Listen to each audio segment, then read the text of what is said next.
24 oras na walang supply ng tubig ang ilang customer ng Maynilad simula ngayong alas 10 ng gabi. Ayon sa Maynilad, nasira ang kanilang pipeline sa panulukan ng Recto at Delpan sa Maynila. Tamaan kasi ito ng third-party contractor ng MMDA na may drainage construction project sa lugar. Makikita sa Facebook page ng Maynilad ang listahan ng mga apektadong barangay sa Maynila, Makati, Pasay, Las Piñas at Parañaque. Gayon din sa Cavite City, Bacoor, Imus, Kawit, Noveleta at Rosario sa Cavite.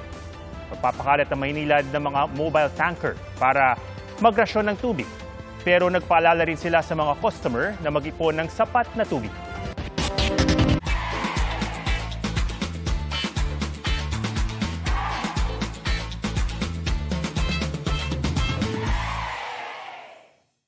Mga kapuso, sama-sama tayong maging saksi. Mag-subscribe sa GMA Integrated News sa YouTube at para sa mga kapuso abroad, samahan niyo kami sa GMA Pinoy TV at sa www.gmanews.tv.